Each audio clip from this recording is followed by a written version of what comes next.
오늘은 그 명암에 대해서 공부를 한번 해보도록 하겠습니다.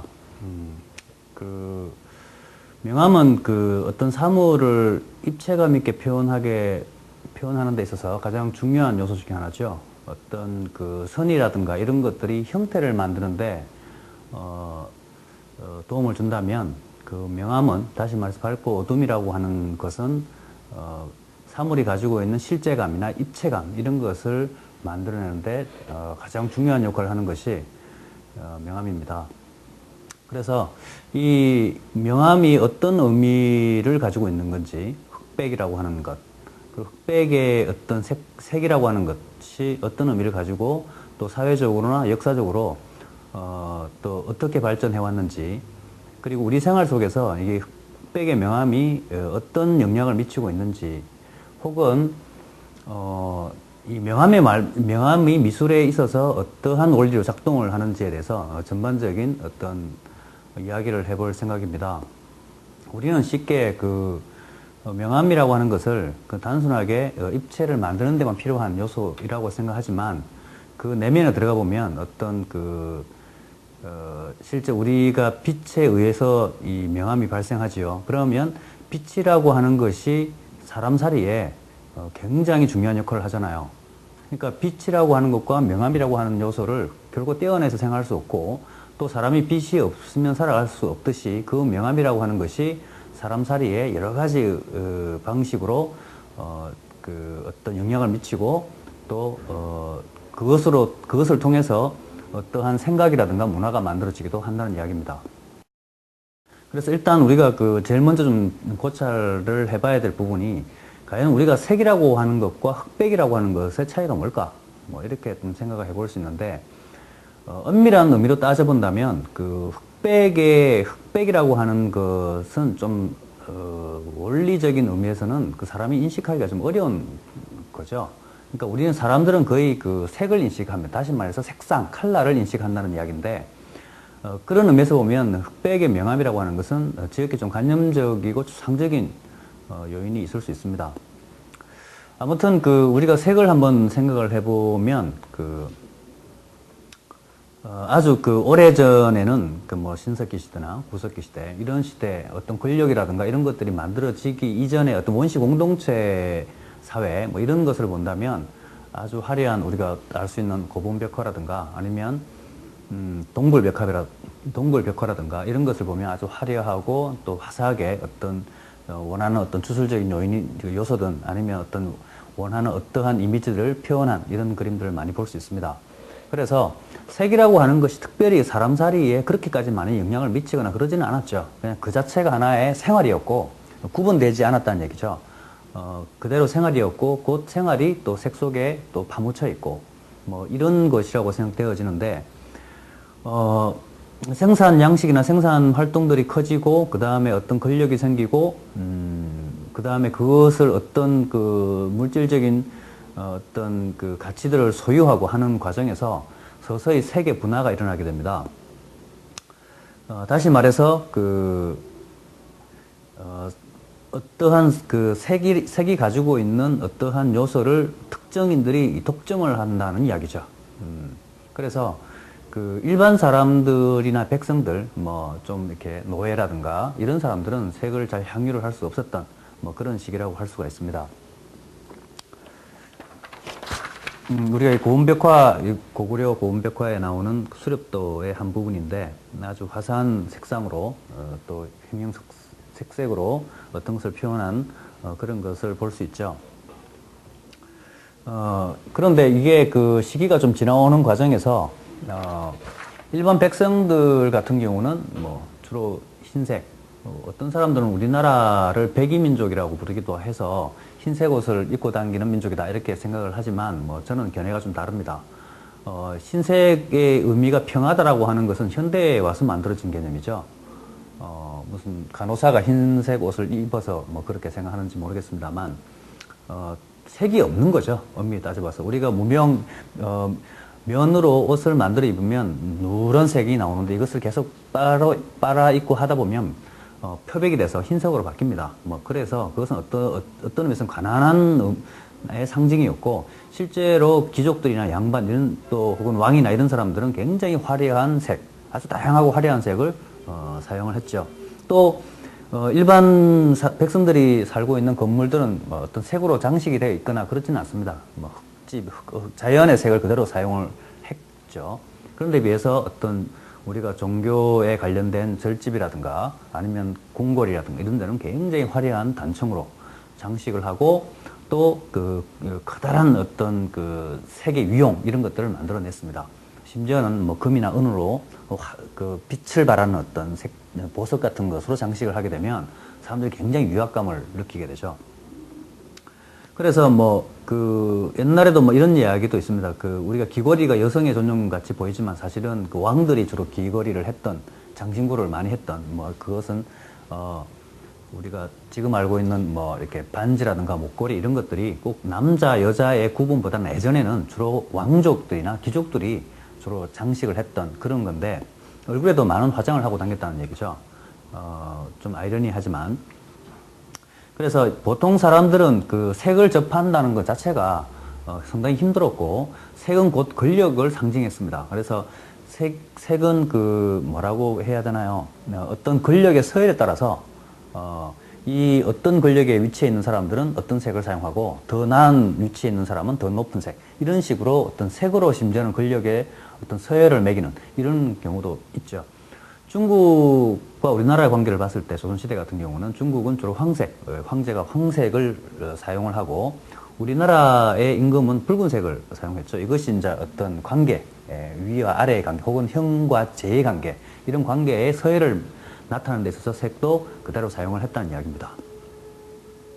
그래서 그 보통 사람들이 그 색을 좀 무제한으로 사용을 할 수 있었던 경우는 주로 우리 관혼상제, 뭐 지금 관은 없어졌습니다. 성인식이죠. 그건 없어졌지만 뭐 성인식을 할 때라든가 아니면 혼례를 할 때 그리고 제사를 드릴 때 사람이 죽었을 때 상녀가 나가는 경우 있죠. 그 다음에 뭐 이럴 때 주로 색이 무제한적으로 허용이 됐습니다. 뭐 흔히는 아이들이 좀 태어나서 그 출산율이 저조하거나 아니면 영아 사망이 높을 때는 아이들이 백일 잔치라든가 이럴 때 이렇게 무슨 꽃가루옷을 입힌다든가 색동옷을 입히는 경우 있죠. 뭐 그럴 때. 그리고 우리가 명절 때 색동옷을 입는 경우 이것도 제사에 관련된 문제니까 이럴 때 외에는 거의 다가 색을 사용하지를 못했습니다. 그러던 것이 좀 시기가 이렇게 지나가게 되면 여전히 우리가 뭐 사회로 보면 제국주의라든가 독재 이런 사회로 오게 되면 독재자들이나 어떤 제국주의의 중심에 있는 권력층들이 그 색을 독점을 하게 되죠. 보통 사람들은 그냥 흑백의 옷을 입게 되거나 아니면 제복을 입는 경우가 많습니다. 제복은 단순화된 하나의 색이죠. 하나의 색. 그래서 우리가 일제시대 때라든가 그 이후의 또 시대를 생각해 보면, 주로 뭐 검정 군복하고 비슷한 어떤 교복을 입고 다녔던 기억도 저도 나고요. 또 어떤 또 뭐 미국의 노동자 같은 경우는 주로 이제 청바지, 혹은 청으로 만든, 청색으로 만든 어떠한 옷, 이런 것을 주로 입고 다녔습니다. 그래서 심지어는 뭐 그런 느낌을 블루칼라라, 육체 노동을 하는 사람들을 블루칼라, 파란색을 입고 다니는 사람들, 뭐 이런 식으로 어떤 개념을 정리하기도 했던 그런 건데, 뭐 저는 이런 것을 주로 뭐 좀 색이 적다, 이런 적은 색의 시대, 이렇게 나름대로 뭐 생각을 하고요. 또 그 당시 독재라든가 제국주의 시대에는 색 자체도 한 통제의 대상이 됐습니다. 아시겠지만, 교복을 입고 다니던 시절에 학교에서 다른 사복을 우리가 흔히 색이 있는 사복을 입고 다니는 경우는 그 통제 대상이 되죠. 그것은 성인이 되었을 때 조금씩 허용되어지는 뭐 이런 개념으로 생각을 했습니다. 그래서 이렇게 학창 시절에는 뭐 검정옷, 또 여름에는 좀 하얀색 옷, 그러니까 흑과 백이죠. 이렇게 사회를 통제하는 하나의 개념으로서 이 색을 아주 절제를 시켰던 거죠. 무슨 절제라고 하기보다는 통제에 가까운 뭐 이런 개념이었고, 그에 반해서 뭐 돈이 있는 사람이라든가 권력자다 이런 사람들은 아주 좋은 곳에서 화려한 색이 있는 곳에서 화려한 색을 소비하고 또 활용을 하고 그 다음에 만끽을 했겠죠. 일반 사람들은 색을 사용하지 못했던 뭐 그런 시기라고 할 수 있습니다. 이런 것은 그래서 색이 일반 사람들한테 무제한적으로 혹은 조금씩 이렇게 허용되어져 가는 이런 과정들은 사람의 인식순이 좀 높아지거나 아니면 사회가 민주화되거나 아니면 좀 더 인간답게 살 수 있는 사회적인 시스템이나 환경들이 만들어졌을 때 가능했다라고 할 수가 있습니다. 그래서 우리나라 같은 경우에도 이런 뭐라고 하나요?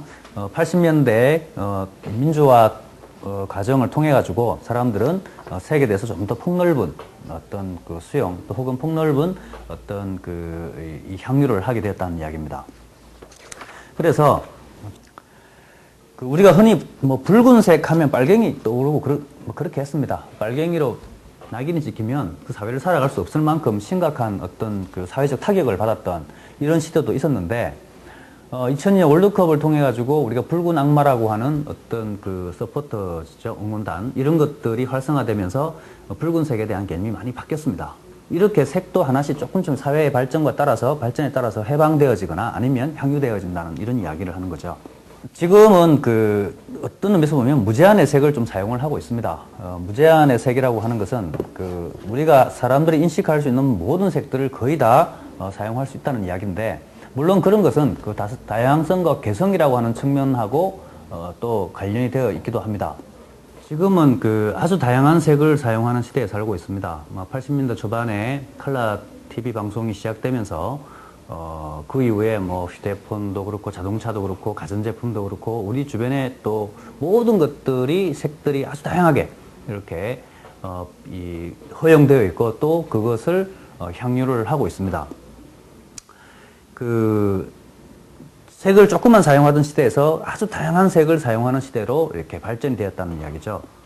그래서 사람들은 아주 다양한 색을 선택하고 그 색에 의해서 자기의 어떤 개성이라든가 어떤 다양성을 그런 표현하는 시대에 살고 있는 것처럼 이렇게 보이기도 합니다.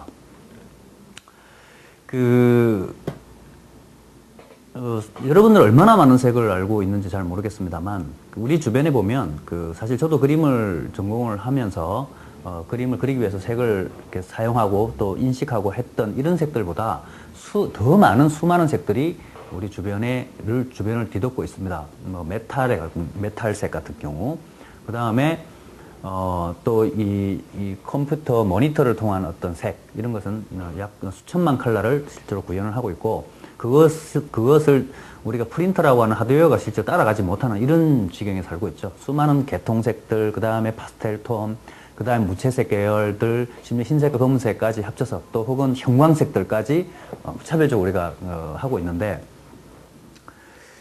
이것이 가지고 있는 어떤 긍정적인 부분도 분명히 있긴 합니다만 또한 부정적인 측면도 있습니다. 그것은 뭐냐면 이런 색들을 만들고 또 이렇게 소비를 시키고 하는 것이 지극히 상업주의적이다는 얘기입니다. 내가 색을 어떤 향유하는 것이 나의 개성이나 다양성을 표현하는 중요한 매개이긴 하지만 그것을 돈으로 사야 된다는 문제가 나오죠.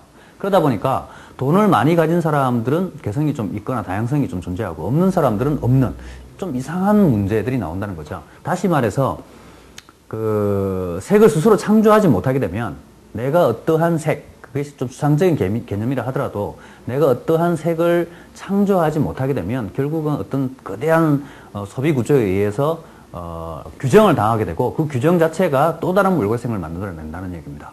그러니까 무슨 봄에 이번에 유행할 컬러가 어떠한 무슨 장미색이다, 로즈다 라고 하면 전국적으로 수많은 여성들이 수십만의 여성들이 같은 색의 이 로즈를 칠하고 당긴다고 생각해 보면 참 그것도 엄청난 폭력이고 또 엄청난 소외감을 느끼지 않을까요? 지금 여러분들이 생각을 해보십시오.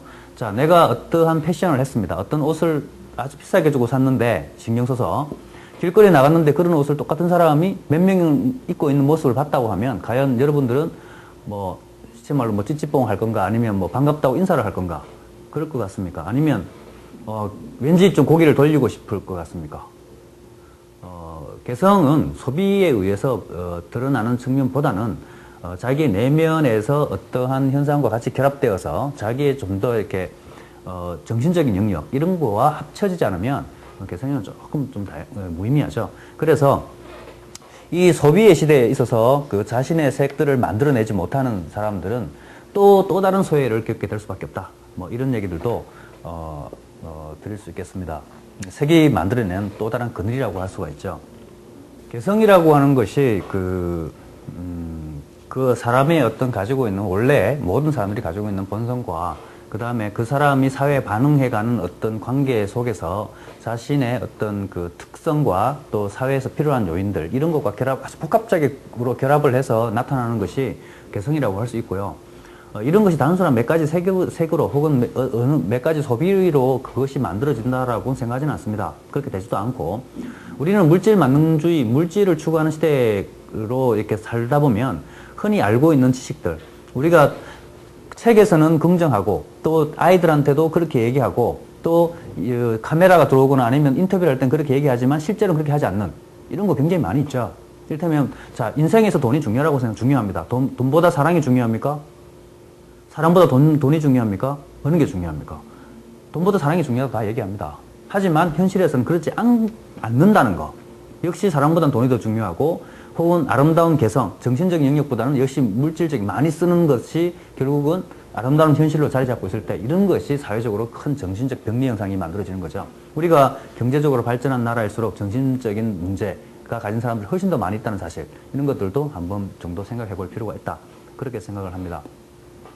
사람들은 아직까지는 그런 것 같습니다. 남들과 같아지기 위해서 발버둥을 치는 것 같습니다. 남들이 이런 색을 사용을 하면 나도 그런 색을 사용을 하게 되고, 누군가가, 양문 냉장고를 사게 되면 나도 사야 되고, 누군가가 자동차를 사면 나도 사야 되고, 누군가 아파트를 옮겨간다면 아파트를 나도 사야 되고, 누군가가 아파트를 투기를 해서 돈을 번다면 나도 해야 될 것 같은 이런 식의 분위기라는 거죠. 그래서 서로가 어떻게 하면 똑같아질까라고 하는 이런 사회적 분위기 속에서 자기만의 개성을 찾아간다는 일은 결코 쉬운 일은 아닙니다.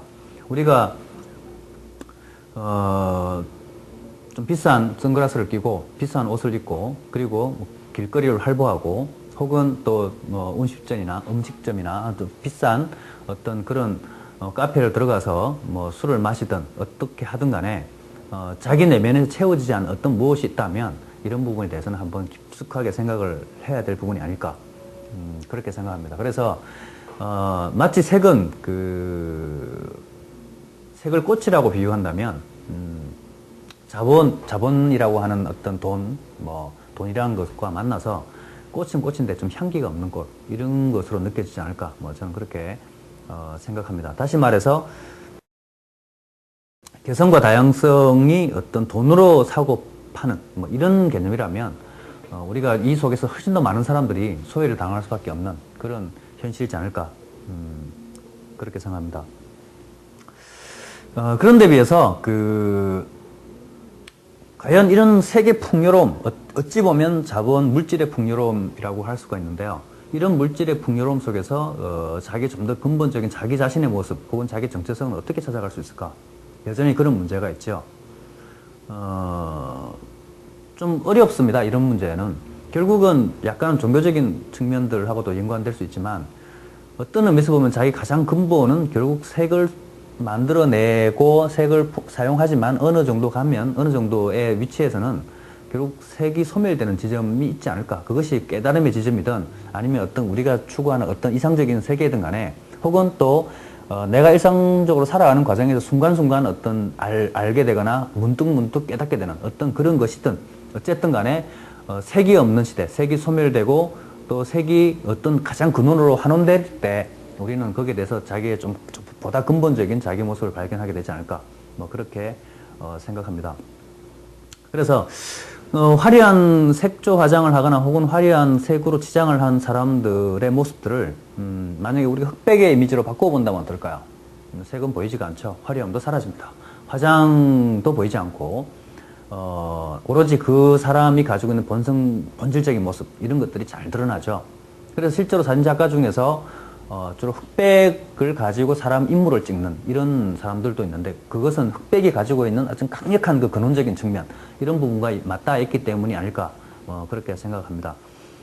흑백의 세계에서는 돈과 허영, 권위 이런 것들이 아니라 인간의 좀 더 인간 자체가 드러나게 되고 흑백은 공평하고 또 평화롭습니다. 그리고 어떤 의미에서 순수하고 아름답죠. 그래서 색을 아주 잘 사용하는 사람들 그리고 색의 아주 전문가들은 전문가들이 가장 선호하고 좋아하는 색이 흑백이라는 건 또 아시죠? 우리가 뭐 어떤 유명한 패션 디자이너가 흰색만 주로 입고 다닌다든가 아니면 블랙이라고 하는 이 색이 어떤 끊임없이 시대를 초월해서 또 문화 어떤 나라나 이런 걸 초월해서 끊임없이 이 반복해서 유행이 되는 이유 이런 것들도 흑백이 가지고 있는 강력한 힘이 있기 때문이라고 저는 생각을 합니다. 그러면 흑백이 가지고 있는 어떤 그 원리적인 측면 혹은 뭐 비밀은 아닌데 좀 원리에 대해서 한번 말씀을 드리겠습니다. 그 조금 관념적이긴 합니다만 우리가 색이라고 색의 3요소가 있죠. 색의 3요소가 있고 빛의 3요소가 있습니다. 그래서 색의 3요소, 안료의 3요소 이것을 색 세 가지를 몽땅 다 섞으면 검정이 나온다고 알고 있죠. 상식입니다. 그럼 빛의 3요소 세 가지를 섞으면 흰색이 나옵니다. 그러니까 거꾸로 얘기하면 색을 다 섞으면 흰색이나 검은색이 나온다는 얘기가 되죠. 빛을 섞으면 흰색이 되고 검정을 섞으면 안료를 섞으면 검정이 되어버리는 경우인데 그래서 모든 것은 흰색에서부터 모든 색이 나온다. 뭐 칸트의 이야기라고 제가 알고 있는데 흰색에서부터 모든 색이 나오고 검정으로 모든 색이 소멸하고 그렇지만 또 생각해보면 그 검정은 모든 색을 다 가지고 있잖아요. 또 모든 색을 포함하고 있는 거기 때문에 흔히 우리가 블랙홀, 화이트홀 이렇게 생각하시는 물리학 지식을 좀 가지고 계신 분들은 그것이 어떤 의미를 가지고 있는지 알죠. 어떤 것이 소멸해 들어가고 또 그것이 다시 화이트홀로 다시 뭔가를 이렇게 탄생시키는 이런 측면이기 때문에 제가 그림을 많이 그려본다면 이런 식으로 표현을 할 수 있겠습니다. 이미지로 표현한다면 모든 색은 흰색으로부터 나타나고 또 그 색은 결국 검정으로 다시 소멸해가는 그렇지만 이것은 끝나는 것이 아니라 다시 이렇게 환원하는 이런 개념인데 이것을 좀 더 이렇게 우리가 흔히 알 수 있는 어떤 이미지로 상상을 해본다면 태극 문양이라고 할 수가 있습니다.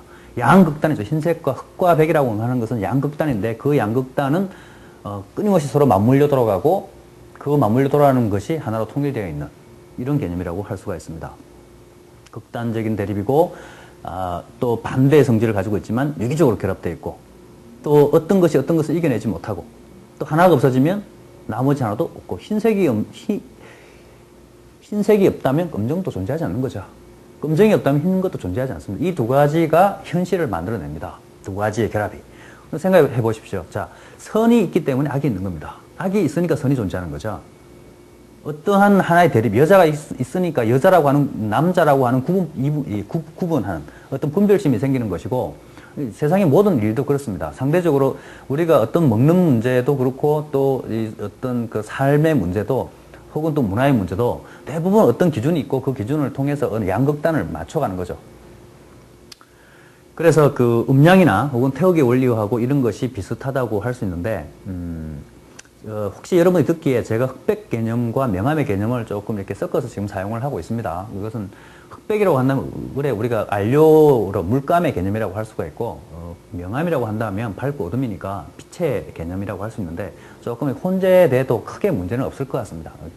경우에 따라서는 빛이 결국 그림으로 표현되는 과정에서는 안료로 표현될 수밖에 없고, 또 안료를 사람들이 눈으로 인식할 때는 안료로 인식하는 게 아니라 안료에 어떤 대상의 빛이 들어와서 거기서 비친 어떠한 투과된, 그러니까 이 반사된 빛을 보고 있는 거죠. 그러니까 명쾌하게 이것을 구분한다는 것도 결국 쉬운 일은 아니니까 그냥 그렇고 이 정도로 이해를 좀 하시기 바랍니다.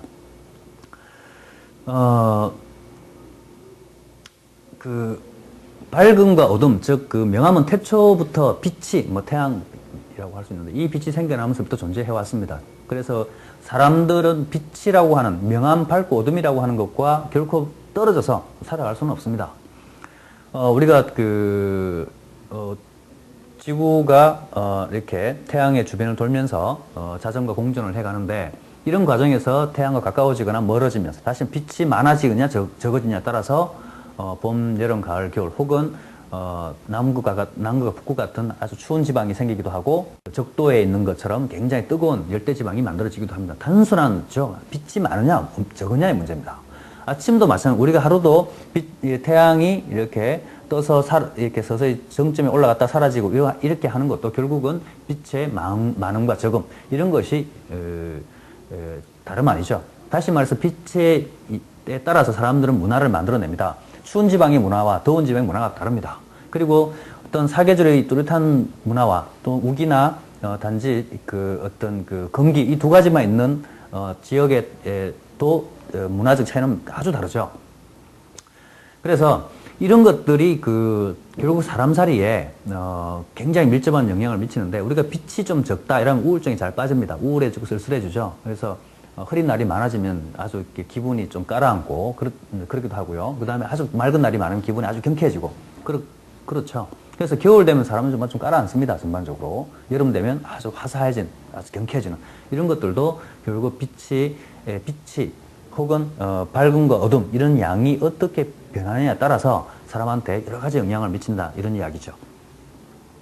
그래서 결코 우리가 뭐 미술이라고 하는 것이 사람의 감성을 표현하고 그 사람이 가지고 있는 이러저러한 문화적인 어떤 결합점 혹은 어떤 전체적인 어떤 합일 지점에서 뭔가가 나온다고 봤을 때 그 한 인간을 만들어내고 인간의 생각을 지배하고 혹은 아주 지배하지 않는다 많은 영향을 미치게 되는 이 명암이라고 하는 것, 빛의 양이라든가 이런 것에 대해서 우리는 그렇게 의식을 많이 하지 않고 산다는 이야기입니다. 빛만큼 사람의 그 감정에 영향을 많이 미치는 게 없습니다. 흔히. 그래서 아주 일상적으로 존재하는 빛, 그리고 그것이 만드는 밝음과 어둠, 혹은 그 중간의 정도, 이런 거에 따라서 우리 생활이 또 변화하기도 하고, 또 그 속에서, 그 환경 속에서 또 어떤 것을 만들어내어가는, 그런 그런 어떤 세계에 살고 있는데, 정작 우리는 과연 이 빛이라고 하는 것, 그리고 명암이라는 게 과연 어떤 질서를 가지고 있는지, 이런 거에 대해서는, 잘 모른다는 이야기죠.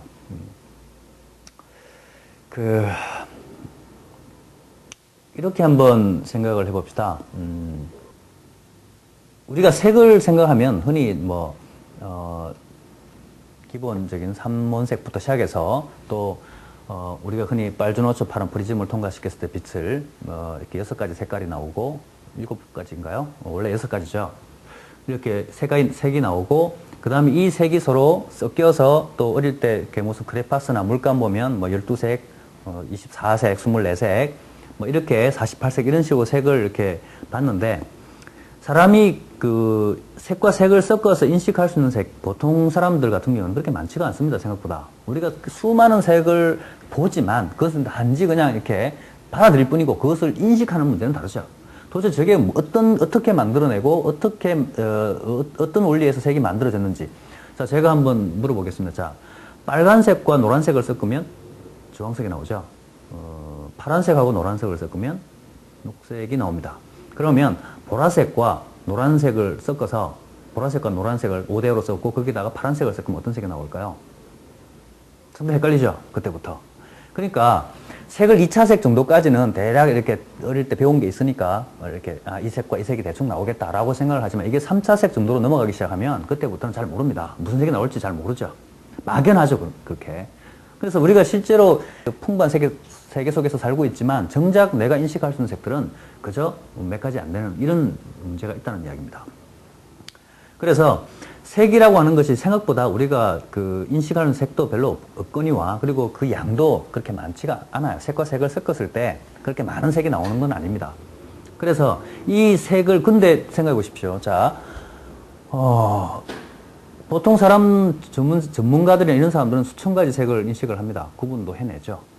또 우리가 컴퓨터 모니터 이런 그래픽 카드라고 하나 이런 것들이 구현할 수 있는 거 1600만 이상의 컬러들을 실제로 만들어내는데 과연 사람들이 1600만 개의 색을 인식할 수 있을까요? 불가능하지 않겠습니까? 그렇다면 이렇게 많은 색들이 어떻게 만들어지는가 생각을 해보면 여러분들이 앞에 배웠던 명도 3단계, 5단계, 11단계를 배우셨죠. 그래서 기본적인 한 48색 정도에다가 그러니까 12색에다가 이렇게 세를 섞으면 2성 정도로 될 겁니다. 아마. 여기에다가 11단계나 22단계, 44단계의 명암을 섞으면 엄청난 색이 나옵니다. 다시 말해서 빨간색이라 하더라도 흰색을 섞었을 때, 흰색을 얼만큼 섞었을 때에 따라서 색이 다 달라지는 거죠. 우리는 그것을 빨간색 계통이라고만 생각하지만 사실은 다른 색입니다. 색이 풍부해지는 것은 흑백이라고 하는 명도 단계죠. 밝음과 어둠의 정도 이런 것들이 결합되어야지만 아주 풍부한 색을 낼 수 있다는 것도 꼭 기억을 하시기 바랍니다. 그래서 이런 부분들을 좀 그림으로 그린다면 이렇게 되겠죠. 이런 지금 이거 색들이 있는데 이런 색에다가 흑백을 다시 이렇게 결합을 시켜보면 굉장히 많은 색들이 나올 수 있습니다. 색에 대한 이러저러한 이야기를 좀 드려봤고요. 그 다음은 그 흑백으로 시작하는 그림 그리기인데 한번 생각을 해보십시오. 어릴 때 말고 그림을 기본을 가지고 그림이라고 하는 것을 시작할 때 그것은 제가 얘기하는 그림이라고 하는 것은 단순하게 그냥 인식 공부, 인식을 향상시키는 데 있어서 이것은 파란색이야, 이거는 뭐 빨간색이야 이런 거, 그 다음에 어떤 것을 그려보는 거, 내가 알고 있는 지식을 그려보는 아이들이 하는 이런 개념이 아닌 좀 더 그 전문적인 미술 교육을 얘기하는 겁니다. 이런 교육을 받게 되면 전반적으로 흰색과 검은색의 도구를 사용을 하게 됩니다. 흔히 우리가 입시학원에서 검정 연필과 흰색 종이를 사용을 하게 되죠. 그렇죠. 지우개도 결국 흰색에 가깝습니다. 그리고 심지어 목탄이나 콘테를 이용해서 하기도 하고요. 또 수묵화를 할 때 또 흰색과 검은색 이런 경우죠. 다시 말해서 이러한 그 연필, 검정입니다. 목탄입니다. 목탄. 포도나무 줄기를 구워서 만든 건데 검은색이 나온 흔히 많은 우리가 숯입니다. 이것도 목탄으로 그림을 그리기도 하고요. 이건 콘테입니다. 하드 파스텔이라고 부르기도 하는데 콘테. 이런 것들은 전부 다 검정입니다. 검정. 그리고 이런 것은 거의 다 이렇게 흰색 종이에 그리게 됩니다. 그리고 지우개, 이거 어떤 수정을 하거나 어떤 칠하는 것도 결국 흰색의 개념이죠.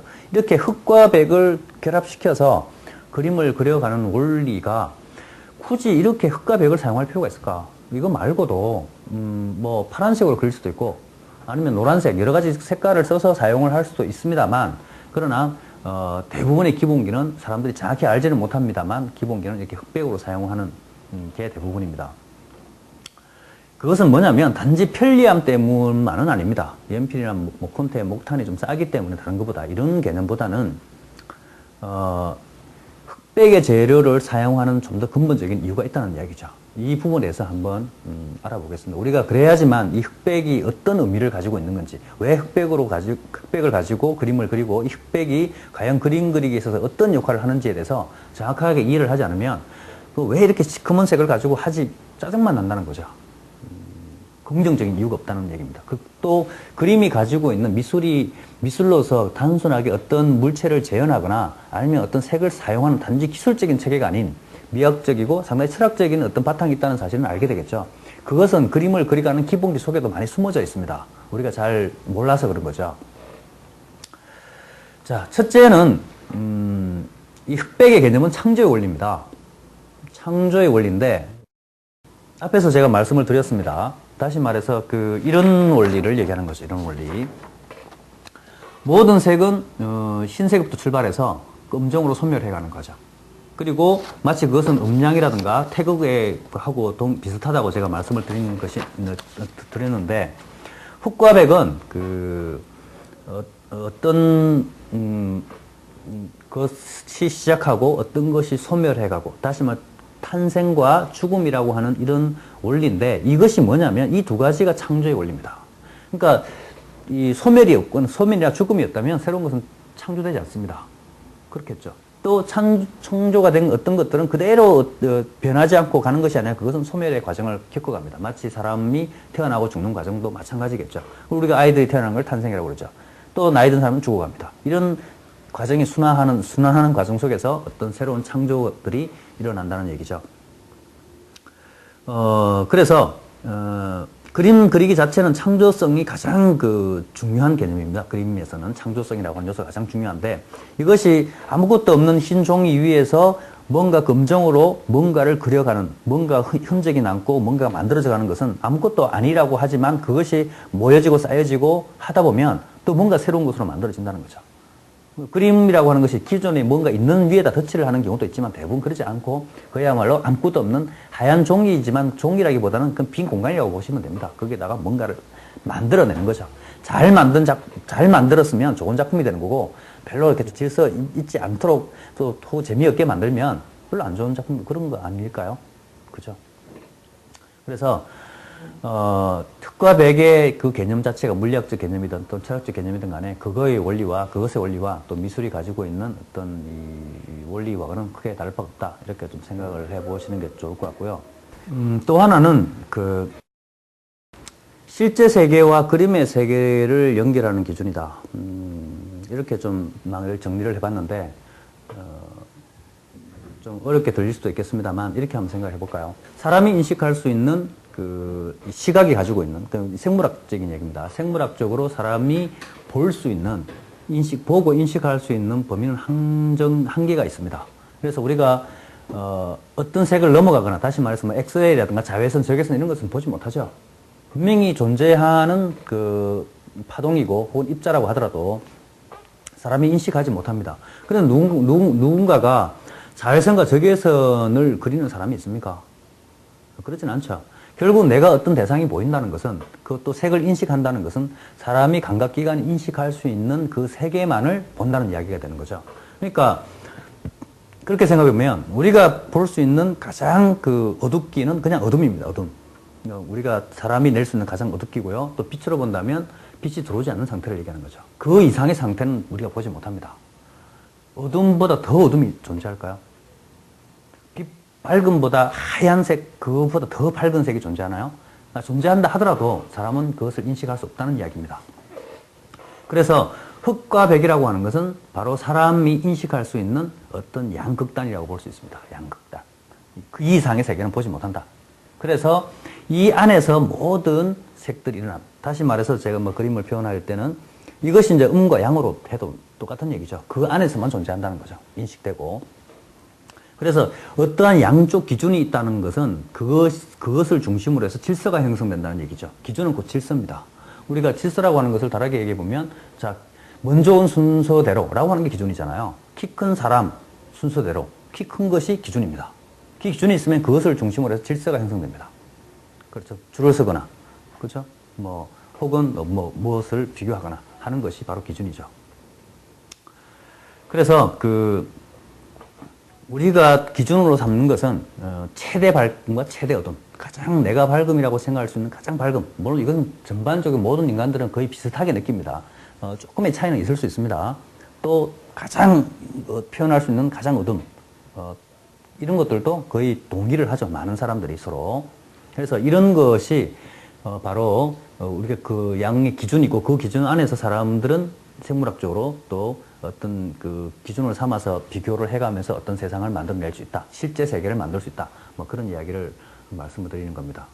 그러니까 이런 연필이나 혹은 콩택, 그 다음에 어떤 목탄은 우리가 최대 어둠에 가까운 어떤 도구라고 할 수 있고요. 이런 종이나 캔버스 이런 것은 최대 밝음의 어떤 기준이라고 이렇게 본다면, 우리가 흑백으로 어떤 이런 도구를 가지고 그림을 그리는 원리와 또 사람이 인식하는 어떤 기준의 원리와 비슷하게 맞지 않을까, 이렇게 생각해 볼 수 있고요.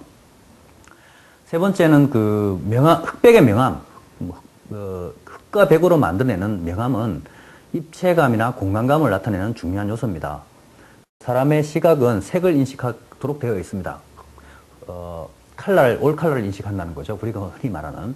그런데 사물의 입체감이나 혹은 부피감이라든가 거리감이라든가 두께 이런 것들을 나타내는 이런 것들은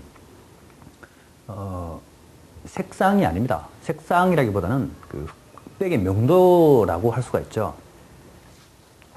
그래서 이 흑백의 명암은 색 속에 숨어서 잘 안 보입니다. 흔히 말하는 우리가 빨간색 하면 빨간 옷도 보면 사람의 이렇게 피부를 보면 피부도 그냥 피부색인데 이 안에 수많은 밝음과 어둠 이런 것들이 존재하고 있습니다. 이런 것들이 모여서 손이라고 하는 입체감을 느낀다는 거죠. 이런 만화 보신 적 있죠? 입체를 내지 않은 만화. 그러니까 우리가 지금 비교를 해본다면 이게 사과입니다. 사과의 모양을 위에다 빨간색을 칠해놓은 거죠. 이렇게 되면 만화가 되죠. 입체감이 느껴지지 않습니다. 그런데 색상 정보를 버리고 흑백으로만 표현을 했을 때는 입체감이 나타납니다. 그렇죠. 그래서 바로 이런 원리, 흑백의 명암은 물체의 부피나 입체감을 만들어내는데 중요한 역할을 한다. 이런 이야기죠. 그래서 기초를 연습할 때는 색보다는 우리 색 속에 숨어있는 좀 더 근본적인 흑백의 명암을 공부하는 것이 좀 더 기본이고 또 훨씬 더 고급스러운 방법이라고 할 수가 있습니다. 그 다음에 넷째, 흑백은 미술적 상상력의 원천이라고 말씀을 드리는데, 조금 어려운지 모르겠습니다만, 이렇게 생각해 볼까요? 이미지라는 이야기죠. 흑백의 세계는 현실의 세계가 아닙니다. 사람은 은밀한 의미에서 보면 흑백을 보지 못합니다. 우리는 사람의 시각은 색상을 인식하게 되어 있기 때문에 완벽한 흑백의 색을 보지는 못하죠. 그건 어찌 보면 이상적인 세계이고, 또 관념의 세계일 수밖에 없습니다. 그래서 결국 그런 관념과 이상이라고 하는 것은 현실이라기보다는 또 꿈이고 또 어떤 상상력의 원천이 아니겠습니까? 그래서 우리가 그림이라고 하는 것을, 자, 사과가 있다. 사과가 참 맛있게 보인단 말이죠. 그럼 그 사과를 똑같이 그리는 것이 미술은 꼭 미술만은 아닙니다. 그건 기본기를 할 때는 어떤 요소를 배우기 위해서 하긴 합니다만 그것이 목적은 아니죠. 사람들은 자꾸 헷갈려 할지 모르겠습니다만 결국 미술 작품 자체가 허구이고 꿈을 쫓아가는 과정이기 때문에 그 꿈, 다시 말해 사람들이 어떤 생각, 내가 원하고 가치 있다고 생각하고 인간이, 그리고 어떤 그래서 찾는 어떤 의미와 가치, 이런 것들이거든요. 그래서 결국 흑백이라고 하는 것이 관념이고 허구고 허상이고 또 손에 잡히지 않는 어떤 이상적인 세계라고 한다면 바로 그런 도구를 똑같지는 않다 하더라도 비슷한 어떤 그런 기준의 도구를, 그런 방식을 도입을 해서 그림에 적용시켜서 또 뭔가를 만들어 간다는 것은, 사람이 상상하고 창조하고, 창조 생각을 하고 또 뭔가를 꿈을 꾸고 하는 것과 아주 밀접한 관련이 있고 그런 것의 원천을 만들어내지 않을까. 그렇게 생각하는 거죠. 이렇게 보면 굉장히 느낌이 묘하죠. 그러니까 사람의 눈이나 코나 입 이런 것도 보이지 않지만 이런 속에서 뭔가를 상상해 본다는 거죠. 보이지 않는 어떤 영역. 머리 이렇게 있어야 되는데 없죠. 어떤 모양인지는 모릅니다. 알 필요도 없죠. 이것을 통해서 뭔가를 꿈꾸고 또 이런 새로운 느낌들을 만들어내는, 새로운 이미지를 만들어내는 하나의 원천으로서의 역할을 흑백으로 해본다는 이야기입니다. 그래서